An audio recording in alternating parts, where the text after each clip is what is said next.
কক্সবাজার যাওয়ার সময় বা বাজেট নেই, কোনো সমস্যা নেই। ঢাকার একদম কাছেই আজ আপনাদের নিয়ে যাব মেঘনা নদীর বুকে জেগে ওঠা এক টুকরো মিনি কক্সবাজারে। বলছি মুন্সিগঞ্জ আর নারায়ণগঞ্জের ঠিক সীমানায় অবস্থিত চর কিশোরগঞ্জের কথা। সোশ্যাল মিডিয়ায় এখন এই জায়গাটা হইচই বিনোদন পার্ক বা মিনি কক্সবাজার নামেই কাঁপিয়ে বেড়াচ্ছে। চারদিকে বিশাল নদী আর বালুময় সৈকত আপনাকে সত্যিই সমুদ্রের ফিল দিবে। হ্যালো বন্ধুরা, আসসালামু আলাইকুম। আজ আপনাদেরকে আমি নিয়ে যাব মুন্সিগঞ্জের খুবই বিখ্যাত বিনোদন স্পট চর কিশোরগঞ্জে। সকাল সকাল বাসা থেকে বেরিয়ে পড়লাম। মুক্তারপুর ব্রিজের টোল প্লাজায় বাইক প্রতি 15 টাকা টোল দিয়ে আমরা ব্রিজে উঠে গেলাম। আপনাদের অবগতির জন্য জানিয়ে রাখি, মুক্তারপুর ব্রিজ পার হয়ে হাতের বাদিক দিয়ে খুব সহজেই চর কিশোরগঞ্জ যাওয়া যায়। দূরত্ব মাত্র 9 কিলোমিটার। কিন্তু না জানলে যেটা হয়, আমরা কেউ এর জানতাম না, যে কারণে আমরা এখান থেকে সোজা চলে গেছি শহরে। সেখানে ইদ্রাকপুর কেল্লা ঘুরে তারপরে আমরা চর কিশোরগঞ্জে এসেছি। বন্ধুরা, এখন আছি মুন্সিগঞ্জ শহরে। আমরা এইমাত্র ইদ্রাকপুর কেল্লা দেখা শেষ করলাম। এখন যাচ্ছি চর কিশোরগঞ্জের উদ্দেশ্যে। এটা মুন্সিগঞ্জ শহরের ব্যস্ততম এলাকা। আপনাদের দেখাই, দেখেন এই যে ভিড় ভাট্টা। মোটামুটি ঈদের পরের দিন উপলক্ষে আসলে এতটা ভিড় আমরা আশা করিনি, তারপরেও যথেষ্ট ভিড় দেখা যাচ্ছে আশেপাশে। আমরা এখন যাচ্ছি মোল্লার চর এবং চর কিশোরগঞ্জ। তো প্রথমে যাব চর কিশোরগঞ্জে, সেইখান থেকে মোল্লার চরে যদি সময় পাই যাব। চলেন আমাদের সাথে। ইদ্রাকপুর কেল্লার ভিডিওটি যদি কেউ চেক আউট করতে চান তাহলে ডিসক্রিপশন বক্স চেক করতে পারেন, আমি সেখানে লিঙ্ক দিয়ে রাখবো।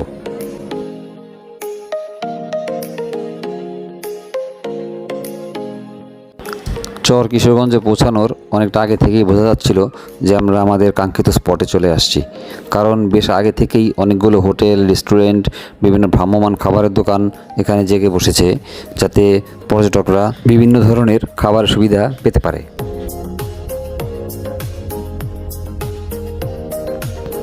চর কিশোরগঞ্জের সেন্টারেই একটি জামে মসজিদ রয়েছে, কাজেই যারা নামাজ পড়েন তাদের টেনশন করার কিছু নেই।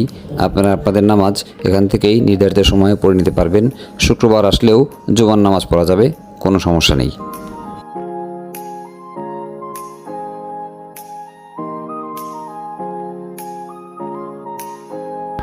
এখানে এসে আপনি ছাতার নিচে বসে নদীর ঠান্ডা বাতাস উপভোগ করতে পারবেন। ঘোড়ায় চড়ে পুরো চর ঘুরে আসতে পারবেন। আর ছবি তোলার জন্য চমৎকার স্পট তো রয়েছেই। ঢাকার এত কাছে এত সুন্দর এবং শান্ত পরিবেশ আসলেই মন ভালো করে দেয়।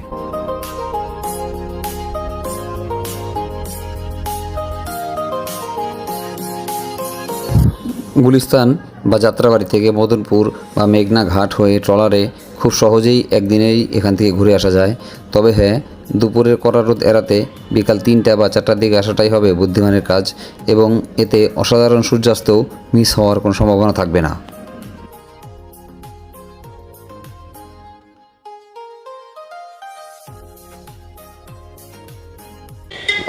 বন্ধুরা, আসসালামু আলাইকুম। সামনে যে সুন্দর একটা নদীর পাড় দেখা যাচ্ছে, এটা হলো চর কিশোরগঞ্জ, মুন্সিগঞ্জের বর্তমানে খুবই ভাইরাল একটি স্পট। দেখেন কত লোক গোসল করতেছে। আমরা আসলে এখানে আসি আজকে বেড়াইতে 5 জন। আমার সাথে আমি রেজাল্ট করি, আমার সাথে আমার বন্ধুরা আছে। আমার বন্ধু প্রিন্স, এখন তুমি কিছু বলো, তোমার এখানে সে কেমন লাগতেছে? আসসালামু আলাইকুম। আমরা বাইক টোরে আসলাম, 2টা বাইকে 5 জন বন্ধু আসছি।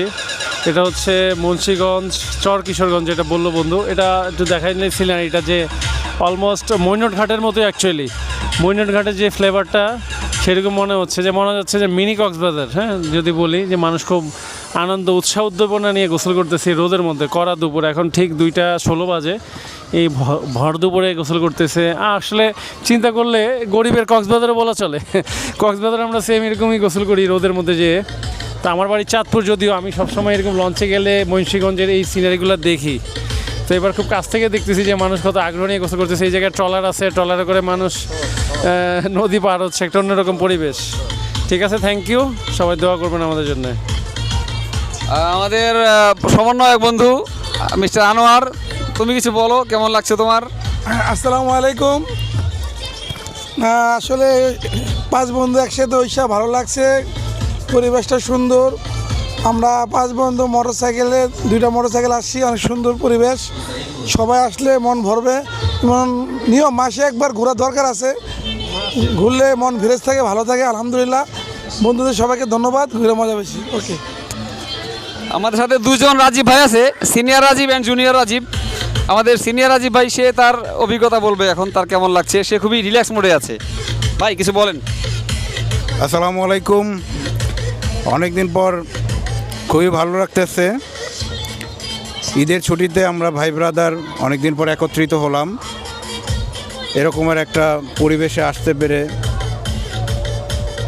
খুবই ভালো লাগতেছে। আসাটা অনেক কঠিন ছিল, তবে আসার পরে মনটা ভরে গেছে যে একটা নদীর পাশে, প্রকৃতির পাশে। আমরা সবাই প্রকৃতি প্রেমিক। তো এটার জন্য আমাদের রাজীব ভাইকে অনেক ধন্যবাদ। উনি এরকমের একটা প্লেস নির্ধারণ করেছে। তো ওভারঅল আজকের দিনটা সবার সাথে অনেক আনন্দ ঘন পরিবেশে আমরা পার করবো ইনশাল্লাহ।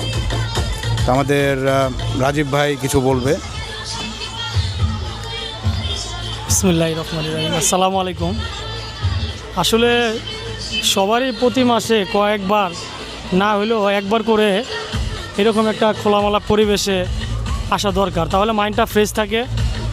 আর আজকে আপনাদের সবার সাথে একত্রিত হতে পেরে আমি নিজে অনেক খুব ভালো লাগতেছে। আশা করে আর আসা হয়নি। রাজীব ভাই অনেক আগে থেকে বলছিল এই মুন্সিগঞ্জে আসার কথা, পরে আমি প্লেসটা অনেক আগে থেকে বলছিলাম। তো আলহামদুলিল্লাহ আজকে আসতে পেরে খুব ভালো লাগতেছে। আর এখানে সবারই আসা দরকার আমি মনে করি। আর আপনাদের কাছে অনুরোধ, আমাদের ভাই রেজা ভাইয়ের এই ব্লগটা দেখবেন আর ইনশাআল্লাহ শেয়ারও করবেন।